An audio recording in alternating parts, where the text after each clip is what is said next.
नमस्कार, मैं हूं प्रीतम सिंह और आप देख रहे हैं मैक्स महाराष्ट्र हिंदी। आज नवाब मलिक जो है प्रेस कॉन्फ्रेंस कर देवेंद्र फडणवीस के आरोपों पर बड़ा खुलासा कर सकते हैं, ऐसा माना जा रहा है। बता दें, कल देवेंद्र फडणवीस ने कई आरोप लगाए, अंडरवर्ल्ड से संबंध होने की आरोप भी लगाए और अंडरवर्ल्ड से प्रॉपर्टी खरीद बिक्री करने की भी आरोप लगाए हैं देवेंद्र फडणवीस ने नवाब मलिक पर। तो नवाब मलिक आज इस पर अपनी जो प्रतिक्रिया है वो देंगे और एक बड़ा खुलासा कर सकते हैं, ऐसा माना जा रहा है। क्योंकि कल जब देवेंद्र फडणवीस का प्रेस कॉन्फ्रेंस हुआ था, उसके बाद 1 घंटे बाद नवाब मलिक ने प्रेस कॉन्फ्रेंस की थी और इन लगाए गए आरोपों पर उन्होंने अपनी प्रतिक्रिया दी थी। प्रतिक्रिया देने के बाद उन्होंने कहा था कि कल यानी आज के दिन सुबह 10 बजे वो प्रेस कॉन्फ्रेंस कर देवेंद्र फडणवीस के खिलाफ बड़ा खुलासा कर सकते हैं। और उन्होंने कहा था कि देवेंद्र फडणवीस जब मुख्यमंत्री थे उस दौरान जो अंडरवर्ल्ड का एक होस्टेस था, क्या था, इन सभी बातों पर आज खुलासा कर सकते हैं नवाब मलिक, ऐसा माना जा रहा है। दरअसल कल जो है देवेंद्र फडणवीस ने जब प्रेस कॉन्फ्रेंस की, उसके बाद एक के बाद एक कई ऐसे नवाब मलिक के खिलाफ उन्होंने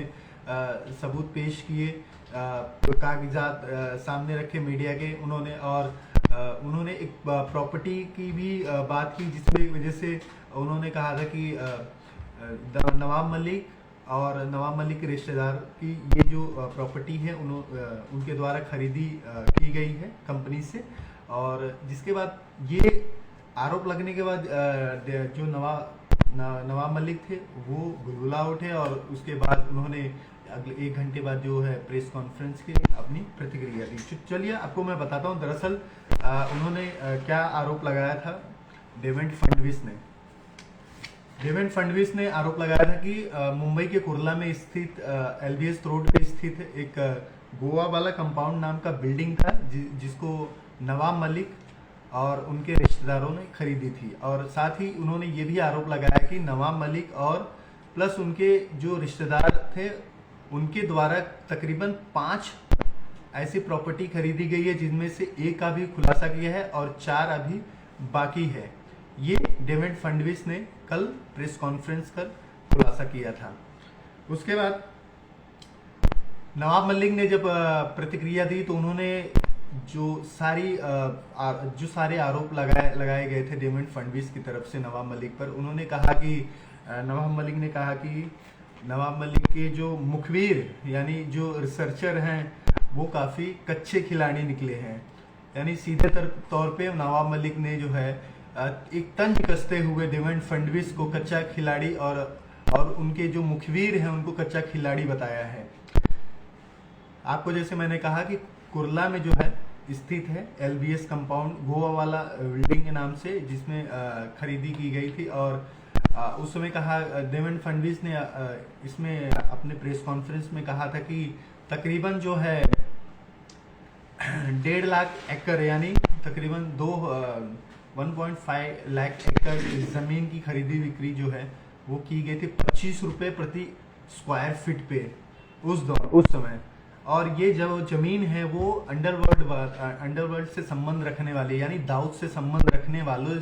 लोगों से खरीदी बिक्री की गई थी। तो चलिए मैं आपको बताता हूँ क्यों ऐसा देवेंद्र फडणवीस ने अंडरवर्ल्ड से संबंध का आरोप लगाया था। दरअसल आपको याद ही होगा कि दिवाली के पहले देवेंद्र फडणवीस ने एक प्रेस कॉन्फ्रेंस की थी। उस प्रेस कॉन्फ्रेंस में उन्होंने कहा था कि दिवाली के बाद वे नवाब मलिक को लेकर कुछ बम फोड़ेंगे। तो कल उन्होंने जो प्रेस कॉन्फ्रेंस की उसमें कई ऐसे दस्तावेज उन्होंने प्रस्तुत किए। हालांकि अभी तक ये तो जांच का विषय है कि कितना ये दस्तावेज कितने सही हैं या कितने झूठ हैं, ये जांच का विषय है अपनी तरफ से। लेकिन कल जिस तरीके से उन्होंने खुलासा करते हुए सारे दस्तावेज लोगों के समक्ष पेश किए और उन्होंने कहा कि ये जो है सीधा जो कनेक्शन है वो अंडरवर्ल्ड से जुड़ता हुआ दिखाई दे रहा है। क्योंकि जो मुंबई ब्लास्ट का जो गुनहगार है शाह वली खान, जिसे सरदार खान भी कहा जाता है, और प्लस समीर पटेल। आपको बता दूं समीर पटेल जो थे मुंबई के, जिसे आपा कहा जाता था, आपा मतलब हसीना पारकर यानी दाऊद इब्राहिम की बहन, जो मुंबई में रहती थी उसे पूरे मुंबई में आपा के नाम से बुलाया जाता था। और हसीना पारकर के सलीम पटेल ड्राइवर कहें, बॉडीगार्ड कहें, ये सारी चीजें उन पे लागू होती हैं। और जिस तरीके से देवेंद्र फडणवीस ने भी बात करते हुए ये बातें बताई थी कि हसीना पारकर के ड्राइवर भी लगते थे, बॉडीगार्ड भी लगते थे, और उनसे एक जो उनका रिश्ता था वो गहरा था, मतलब प्रमुख थे, उनके सारी जो कामकाज होते थे वो पूरे समीर पटेल ही हैंडल करते, सब कुछ देखते थे वहां पे। दूसरा कि देवेंद्र फडणवीस ने कहा कि साहब अली खान यानी सरदार खान जो है 1993 के बॉम्ब ब्लास्ट के गुनहगार हैं और अभी भी वे जेल में बंद है और वे सजा काट रहे हैं। इस पर सुप्रीम को उन्होंने आगे कहा कि इस पर सुप्रीम कोर्ट अपने फैसले को कायम रखा हुआ है और केस तकरीबन चल ही रहा है, यानी लाइफ इम्प्रिजमेंट यानी उम्र कैद की सजा दी गई है साहब अली खान, और साहब अली खान अभी भी जेल में है। तो ये सारे जो आरोप है देवेंद्र फडणवीस ने घुमा फिरा के जो सभी आरोप जो है बताए हैं, ये सीधा जो अंडरवर्ल्ड कनेक्शन है, इसलिए नवाब मलिक पर जोड़ रहे हैं क्योंकि साहब अली खान और समीर पटेल द्वारा एक प्रॉपर्टी थी जो मैंने बताया कुरला में, उस प्रॉपर्टी को एक सॉलिडस कंपनी को जो है उन्होंने बेचा था, उन्होंने रजिस्ट्री की थी और उसके बाद तकरीबन 2003 से 2005 के बीच में उस प्रॉपर्टी की जो है वो खरीदी बिक्री यहाँ पे हुई नवाब मलिक द्वारा और उनके रिश्तेदारों हुई। ऐसा देवेंद्र फडणवीस का कहना है कि उस प्रॉपर्टी को जो है कौड़ियों के भाव में देवेंद्र फडणवीस, नवाब मलिक और उनके रिश्तेदारों ने खरीदी। तो आज माना यह जा रहा है कि कुछ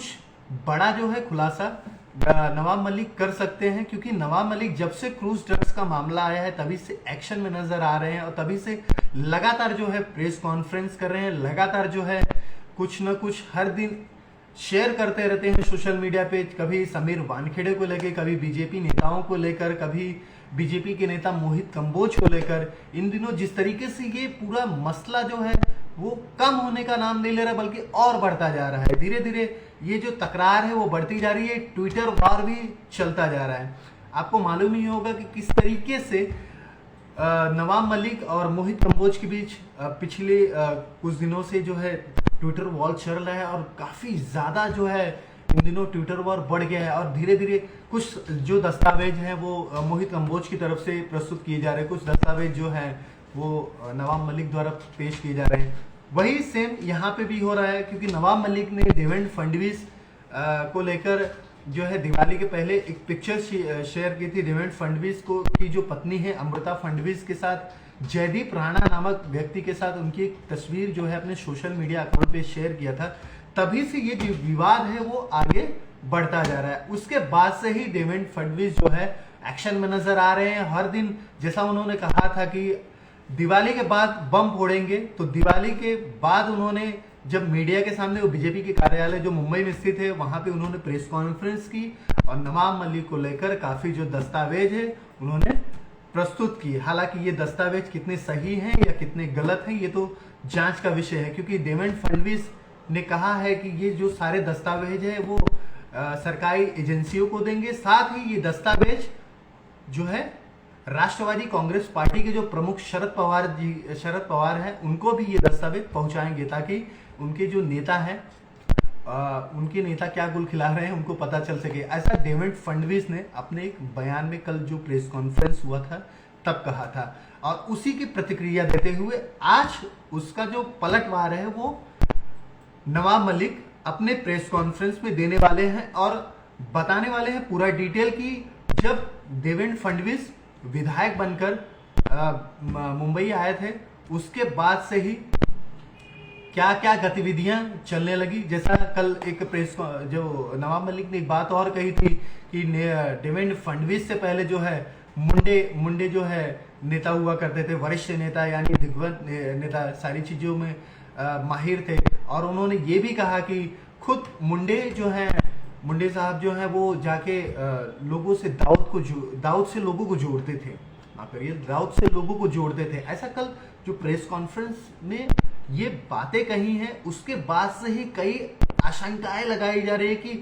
क्या माफिया जो है अभी भी मुंबई में बरकरार है ये सारी चीजें तो तकरार हो रही हैं, इससे अंदाजा ये लगाया जा रहा है कि इसमें सबसे बड़ा फॉल्ट किसका है।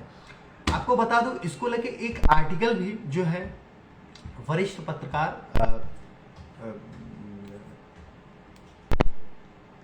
पत्रकार जो है रविंद्र आम्बेकर, माफ करिए, रविंद्र आम्बेकर वरिष्ठ पत्रकार जो मैक्स महाराष्ट्र के फाउंडर भी हैं, उन्होंने एक आर्टिकल लिखा है। आप जाके उस पर पूरा विश्लेषण उन्होंने किया है कि जब से ये जो तकरार है वो चालू है, तो क्या दरअसल बीजेपी जो है वो केंद्र की सरकार क्या चाहती है महाराष्ट्र सरकार से, और क्यों इतने जो तकरार है वो बढ़ते जा रहे हैं, और क्या सच में ये जो आर्यन खान का जो केस था वो एक केवल साजिश थी। तो ये पूरा विश्लेषण जो है आप रविंद्र आम्बेकर जी के आर्टिकल में पढ़ सकते हैं, वहां पे जान सकते हैं किस तरीके से ये सरकार क्या चाहती है क्या नहीं चाहती है। तो फिलहाल मैं आज आपको यही बताने आया था कि नवाब मलिक जो है कुछ बड़ा खुलासा कर सकते हैं, ऐसा माना जा रहा है। और देवेंद्र फडणवीस, क्या सच में देवेंद्र फडणवीस का भी अंडरवर्ल्ड से संबंध है, ऐसा एक आज जो है वो प्रेस कॉन्फ्रेंस करेंगे, और क्या वे दस्तावेज पेश करेंगे क्या नहीं करेंगे, ये तो एक अभी इंतजार करने का समय है कि जब तक उनका एक कमेंट पास नहीं होगा वो क्या दिखाएंगे क्या नहीं दिखाएंगे। क्योंकि नवाब मलिक जब से इस केस से जुड़े हैं, इस मामलों से जुड़े हैं, लगातार जो ड्रग्स के मामले सामने आए थे जब से जुड़े हैं, कुछ ना कुछ पेश करते रहते हैं। और आज ऐसा भी माना जा रहा है कुछ ना कुछ देवेंद्र फडणवीस को लेकर वे पेश करेंगे, क्योंकि अब ये लड़ाई जो है केवल एनसीबी और नवाब मलिक के बीच में नहीं है। अब ये लड़ाई जो हो, अब ये जो तकरार है वो NCB plus BJP plus Nawab Malik plus BJP नेतास, इनके बीच में हो चुकी है। क्योंकि इसमें पहले नवाब के रडार पे एनसीबी थी, एनसीबी के जो जोनल डायरेक्टर समीर वानखेड़े थे, उनको लेकर काफी जो है दस्तावेज प्रस्तुत किए जा रहे थे, कभी उनकी शादी को लेकर, कभी उनके बर्थडे प्रमाण पत्र को लेकर, बहुत सारी चीजें से उन्होंने अपने सोशल मीडिया पे शेयर की है, जिसे आप भी जानते हैं। और जो रिपोर्ट्स मिल रहे हैं उससे तो आपने पढ़ा ही है। तो चलिए आज के लिए बस इतना ही, और बने रहिए मैक्स महाराष्ट्र हिंदी के साथ, और फिर मिलते हैं कुछ नए अपडेट्स के साथ। देखते आज, क्योंकि आज जो प्रेस कॉन्फ्रेंस करने वाले हैं उसमें देखते हैं क्या बड़ा खुलासा कर सकते हैं नवाब मलिक। तो बने रहिए मैक्स महाराष्ट्र के साथ, तब तक मुझे दीजिए इजाजत। मैं हूं प्रीतम सिंह, नमस्कार।